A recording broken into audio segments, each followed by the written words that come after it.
warm temperatures and sun shining yesterday might have had you reaching for the sunscreen, but it's always important to protect your skin.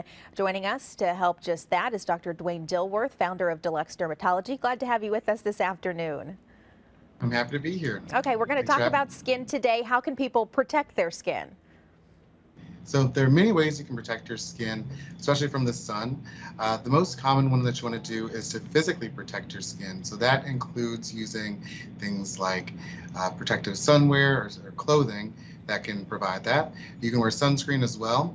Other things, you want to avoid the most harmful radiation from the sun, which is usually between 11 a.m. and 2 p.m., and then also avoiding prolonged sun exposure and tanning beds. All of those things are good things to know. One thing I didn't actually know through this with sunscreen is that you should be applying it more than once. So how often should people be applying sunscreen? So generally you want to apply sunscreen every 2 hours when you're outdoors. And then when you're using things like if you're going to be out and sweating or in water, you'll usually want to apply it more often than every 2 hours. So usually every 80 minutes or so. And when you head into the sunscreen aisle at the grocery store, there's a variety of SPF levels. How do you know what level you need to use? So generally I tell my patients to use 30 SPF or higher. And then there are ingredients that I like more than others. So more of the mineral type of sunscreen. So zinc oxide and titanium dioxide are the preferred ingredients. And how do you know if you have a sunburn versus sun poisoning? So sun poisoning is more of a severe sunburn. So with the sunburn, you'll get redness, tenderness, warmth, and pain in the skin. With sun poisoning, you can have more systemic symptoms where it can progress to blistering, fevers, chills, nausea, vomiting, and even dehydration.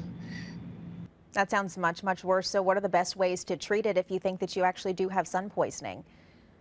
So for sun poisoning, you want to do things to alleviate the skin and to help with that temperature. So you want to cool off the skin by doing things like cold showers or cold baths. You want to moisturize the skin with lotions or aloe. You can also take things like ibuprofen to help decrease some of the pain and some of the swelling that can happen there. And then you want to drink lots of fluids. And I think one of the big things that people think about with protecting their skin is they want to avoid skin cancer. So what are some Right. signs that people may have skin cancer that they should be watching out for? Yeah, so there are three common types of skin cancers.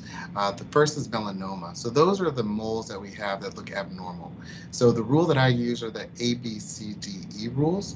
So things that are asymmetric, things that have irregular borders, things that have variation in color, so dark brown to black to even a blue-gray. And then the D is for diameter, so things that are usually larger than a pencil eraser. And then E is most important, things that are evolving or changing over time. Really, really good advice. Dr. Dilworth, appreciate you breaking those down for us. Hopefully we're able to protect ourselves a little bit better as the weather continues to warm up. All right, sellers on Etsy are